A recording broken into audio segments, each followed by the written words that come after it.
It is August 31st of 2019, and there is a flurry of activity right here on Guy's Daily Drive. You won't believe all this.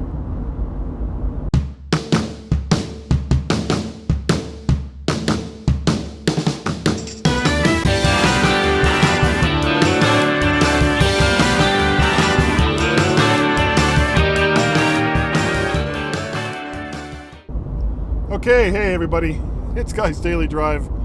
It is Saturday, August 31st, just 2 days after I did my last Guy's Daily Drive, as I was driving my way to my brother's home in Flagler Beach, Jupiter, Daytona, that area. And I talked a little bit about what was then Tropical Storm Dorian. Well, our little hurricane is all grown up now, and it's a nasty storm, looking to be a pretty nasty storm, and nobody has any idea which way it's going. I mean, we have been following the Weather Channel and local news sources, and you know they give you these predictions that at first it was supposed to come across like almost right in the center of the state, which is where I was, in Flagler. And then they were like, oh, well, no, hold on a second. It looks like it's starting to head south a little bit, so it's going to make landfall like in the Palm Beach, Vero Beach areas. That's where it's going to hit. And then this morning, as I was getting ready to leave, they're like, oh, no. Now it's going to curve to the north and kind of hug the coastline all the way up into the Carolinas, and it's going to make landfall somewhere in the Carolinas. Now, what does all this mean? To put it simply, it means that meteorologists, at least the ones that are reporting on this, have no idea what this storm is going to do, and they are loath, I say, to admit it, that they have no idea what it is that they're doing or what this storm is going to do. Oh, and now it's raining, so yay.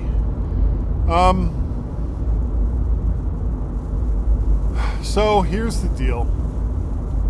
I got here Thursday, and the plan was Thursday to get the computer set up for my brother, the Mac Mini, quad-core i7, 2012 Mac Mini, 8 gigs of RAM, 2 1 terabyte hard drives, spindle drives, and to get all that set up and to prepare to turn it over to him. You know, I mean, make it his computer.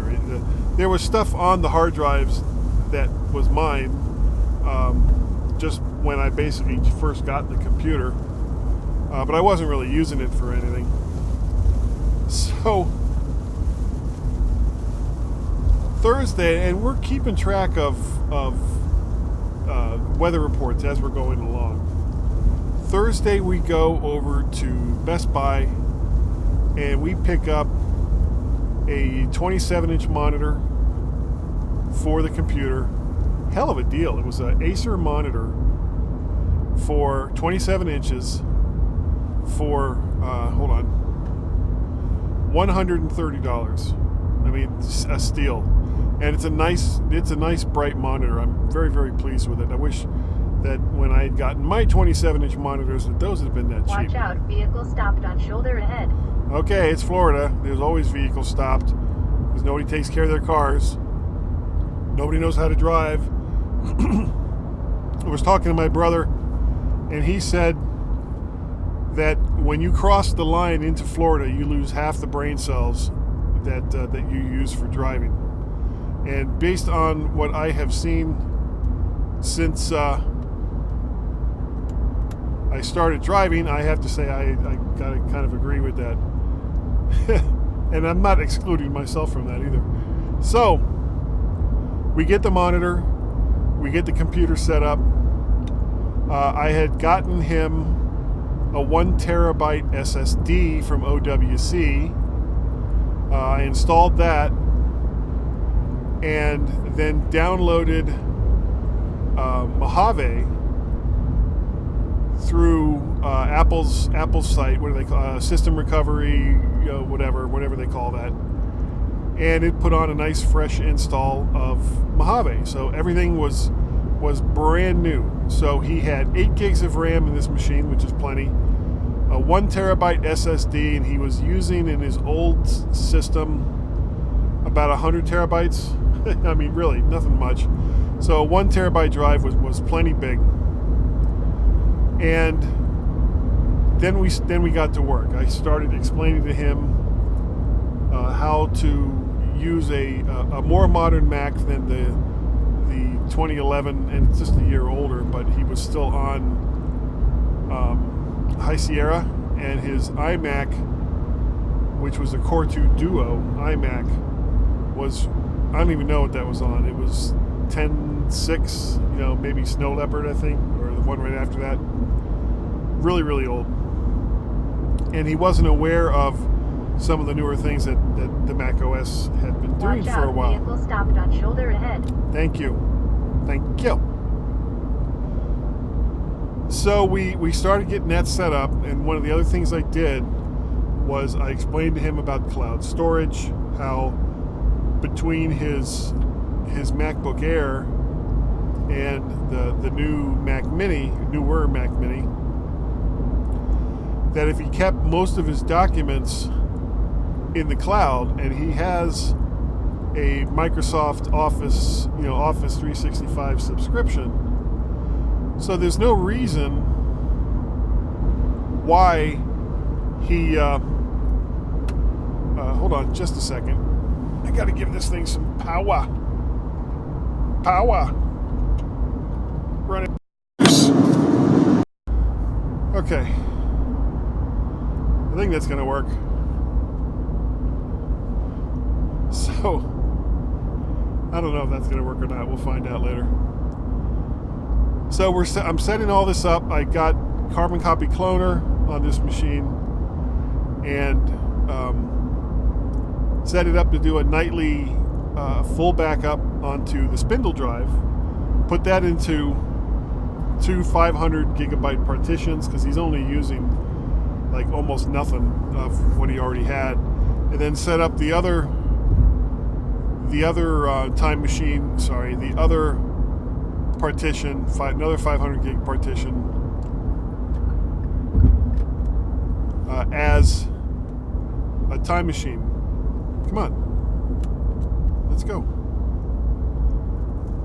For fuck's sake. As a